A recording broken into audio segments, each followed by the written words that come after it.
Assalamualaikum warahmatullahi wabarakatuh. Waalaikumsalam warahmatullahi wabarakatuh. Alhamdulillah, wassalatu wassalamu ala rasulillah wa ala alihi wa sahbihi wa man wala. Kata Ustaz, kali ini Bapak ingin menyampaikan satu hadis ya. Ini diriwayatkan oleh Imam Bukhari dan Muslim dan juga banyak periwayat yang lainnya terkait dengan masalah niat nih ya. Bapak diulang lagi nih masalahnya ini sangat penting ya. Ini hadis ini dari Umar bin Khattab radhiyallahu anhu. Kata Umar ya, Rasulullah bersabda, innamal a'malu binniyat ya. Wa innama likulli imri'in ma nawa gitu. Jadi sesungguhnya setiap amal ini tergantung dari niatnya. Dan semua akan dibalas tergantung dari apa? Niatnya ya. Faman kana hijratuhu ilallahi wa rasuluh fa hijratuhu ilallahi wa rasuluh. Jadi kalau misalkan tadi hijrahnya itu karena Allah dan Rasulnya, maka itu juga akan dibalas. Itu karena Allah dan apa? Rasulnya itu gitu, semata-mata karena Allah itu. Wa man kanat hijratuhu lidunya yusibuha aw imraati yankihuha gitu. Fa hijratuhu ma hajara ilaihi. Jadi kalau misalkan hijrahnya atau perbuatannya itu karena apa? Dunia yang disukainya atau mungkin karena wanita yang ingin dinikahinya gitu ya, maka itu juga hijrahnya atau balasannya untuk itu gitu ya kata Rasulullah. Jadi benar-benar ya kita harus luruskan niat.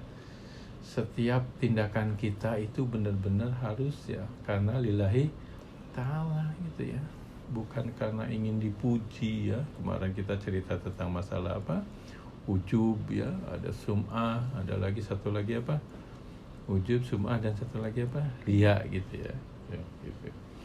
Nah ini karena nanti di hari kiamat ya, yang pertama kali ya dihisab dan dimasukkan neraka itu orang yang niatnya nggak lurus gitu ya. Jadi ini hadis yang dari Abu Hurairah ya. Bahkan Abu Hurairah nih ketika mau menceritakan hadis ini sampai apa? Sampai apa, pingsan nih. Mau ngomong lagi pingsan, sampai 3 kali pingsan. Kemudian Muawiyah juga mendengar diceritakan bahwa Abu Hurairah mau cerita ini sampai pingsan begitu, dia menangis tuh. Apa itu ceritanya itu yang disampaikan Abu Hurairah? Nah, katanya Rasulullah pernah menceritakan terkait dengan nanti di hari kiamat ada 3 kelompok atau golongan ya. Yang pertama kali dihisab dan dimasukkan di apa? Di neraka. Yaitu orang yang apa? Dianggap di dunia itu dia mati syahid gitu di jalan Allah ya. Kemudian dipanggil, apakah kamu meninggal karena Allah, dan ditunjukkan juga kenikmatannya. Begitu di dunia itu dianggap sebagai pahlawan. Ya, saya berjuang sampai meninggal karena Allah Ta'ala. Terus kata Allah, enggak, kamu bohong, dusta. Kamu berjihad itu supaya kamu dikatakan apa?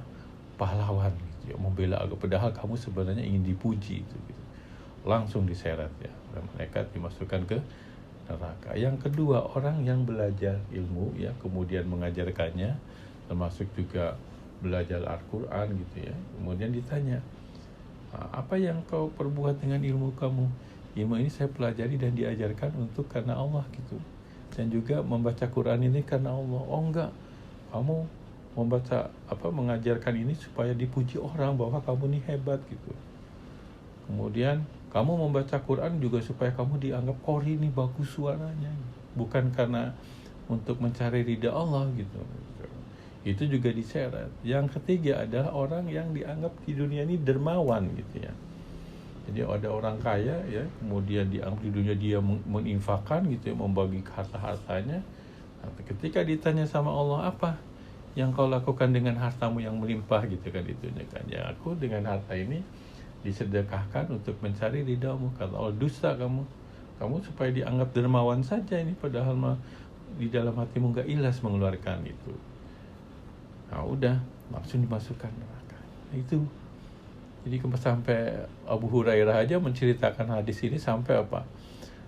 pingsan 3 kali tuh, baru setelah 3 kali pingsan baru dia bisa menceritakan. Jadi betapa berat sebenarnya gitu ya. Kita mau melakukan amar ma'ruf ini sebenarnya kadangkala karena sering digoda oleh setan itu. Digoda oleh setan itu. Ya. Tapi kalau kita tidak mengajak amar ma'ruf gitu, ya terus gimana? Padahal itu juga perintah di sisi lain itu perintah mengajak kebaikan, melakukan kebaikan gitu. Makanya di sini benar-benar ya, ini nggak mudah memang, apalagi di dalam dunia medsos nih. Kadang-kala orang ingin mengungkapkan ya kebaikannya, kemudian disampaikan gitu. Kan itu takutnya apa? Istilahnya apa itunya deh, itu istilahnya. Kita menceritakan amalan kebaikan kita di luar, namanya apa? Sum'ah gitu kan ditanyakan kemarin gitu. Nah, itu hati-hati, itu bisa nanti di ujungnya dikeria akhirnya apa? Sombong. Tapi kita juga berpikir dulu lah ya sebelum nge-share itu begini gimana nih, apakah ada kebaikan atau hanya sekedar untuk supaya terlihat bahwa kita ini hebat itu benar-benar, makanya harus istighfar itu ya. Istighfar, mudah-mudahan ya Allah niatnya memang untuk apa? Untuk mengajak kebaikan ke sana gitu. Kadang-kala orang ketika share gitu, wah pengennya kan kalau lihat, di komen atau enggak gitu kan, umumnya kan gitu orang. Wah berapa orang nih gitu yang udah mengkomen, enggak, kadang-kala gitu. Seperti itu. Nah, untuk menghindari gitu ya dari niat yang melenceng untuk dari mencari ridha Allah gitu ya. Ada nasihat dulu pernah disampaikan oleh guru agama Bapak. Jadi katanya ada 2 hal yang harus diingat terus nih. Ya, ada 2 hal yang harus diingat terus ya. Kemudian ada juga dua hal yang harus segera dilupakan, jangan ingat, lupakan. Apa itu 2 hal yang harus diingat terus ya?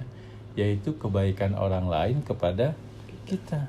Jadi kalau ada orang lain yang berbuat baik kepada kita, kita harus ingat tuh, ingat ya Allah, mudah-mudahan saya juga bisa membalas kebaikannya. Saya bisa berbuat kebaikan seperti teman saya itu misalnya. Itu harus diingat terus itu, supaya kita bisa membalas budi gitu seperti itu. Ya, apalagi yang harus diingat lagi, yaitu dosa-dosa kita. Jadi kalau dosa-dosa kita nih kita selalu ingat, ya Allah, kalau dulu pernah saya berbuat dosa gini, itu pasti tidak akan melakukan lagi kalau ingat terus gitu. Ya, jadi itu untuk introspeksi ke depan supaya kita tidak melakukan hal, ingat terus tuh. Yaitu dosa atau keburukan yang pernah kita lakukan dan kebaikan orang lain kepada kita ya, yang diingat lagi tadi keburukan yang pernah kita lakukan, bisa menjalimi orang gitu kan ya, menyakiti orang gitu, itu harus diingat terus. Kenapa harus diingat? Supaya kita tidak melakukan lagi gitu. Nah yang kedua yang harus segera dilupakan adalah kebaikan kita kepada orang lain gitu. Kalau kita melakukan kebaikan ke orang lain, jangan diingat-ingat terus. Seringkali kan orang kita mau menyampaikan kebaikan atau misalnya berbuat baik, orangnya ada yang komen atau enggak ya? Kalau nggak ada yang komen, wah, terus akhirnya kalau gitu saya nggak usah nge-share lagi. Itu nanti itu godaan setan juga gitu. Kenapa godaan setan gitu? Supaya kita tidak melakukan kebaikan itu. Nggak apa-apa, yang penting jadi kalau kita sudah melakukan kebaikan gitu ya, udah lupakan gitu. Ya, mau dipuji atau gitu ya udah, semua kalau misalkan dipuji, alhamdulillah, pujian itu hanya untuk Allah Subhanahu wa taala gitu. Udah nggak apa gitu, kalau sudah berbuat baik udah hilangkan, jangan berharap kita mendapat balasan ya. Kalau kita untuk lillahi ta'ala gitu, jangan berharap kalau kita berbuat baik ke orang ya, jangan kita berharap orang itu akan melakukan kebaikan yang sama gitu. Cepat lupakan itu. Itu yang terhindar daripada ikhlas itu. Kalau kita ingat terus kebaikan kita ke orang lain, hati kita bisa sakit itu. Kok gitu, padahal saya berbuat baik loh sama dia, kok dia sampai nggak balas gitu, bahkan dia menyakiti kita. Itu nggak boleh. Itulah, ini nggak mudah ya menjaga hati itu ya. Saya kira banyak agim lah cerita tentang hal itu gitu. Nah kemudian yang yang harus segera dilupakan itu satu lagi yaitu kesalahan orang lain kepada kita.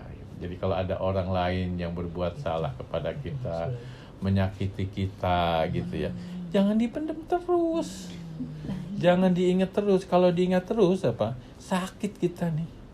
Sakit pokoknya itu. Jadi kalau misalkan sudah itu, lupakanlah. Lupakan itu gitu. Ya, kita mohon aja kepada Allah, ya Allah, mudah-mudahan diampuni gitu. Mudah-mudahan saya berusaha jangan sampai membalas gitu ya. Niatkan itu, insya Allah gitu. Nah, kalau itu ya dua hal yang selalu diingatkan, dua hal yang harus segera dilupakan itu, hati kita itu benar-benar gitu ya. Ya, karena memang hati ini ya kata Rasulullah dalam sabdanya gitu ya, ketahuilah gitu ya, ala fil jasad di mudghah ya, ketahuilah dalam jasad itu ada mudghah, segumpah darah gitu ya. Wa idza salahat sairu apa, wa idza salahat sairu jasadu kulahu gitu ya. Jadi kalau dia baik, maka seluruh jasadnya juga akan apa? Baik semua gitu. Wa idza fasada jasadu kulahu gitu. Jadi kalau misalkan saja itu jelek ya, itu seluruh tubuh kita juga kan jelek gitu. Jadi kalau hati kita ini apa? Ya, ala wahyal qalbu gitu kan. Ala wahyal qalbu. Jadi kalau misalkan saja hati kita ini jelek ya, punya rasa iri dengki gitu ya, pemarah, itu akan keluar tuh melalui mulut kita, melalui tindakan kita, melalui tulisan kita di WA akan keluar gitu. Nah, berbeda dengan kalau misalkan saja hati kita murni, bersih gitu ya. Itu juga akan keluar ucapan dan tulisan ya, tindakan yang akan baik. Makanya benar-benar hati dijaga gitu ya. Jadi mungkin barangkali itu saja ya, ini masalah niat gitu ya.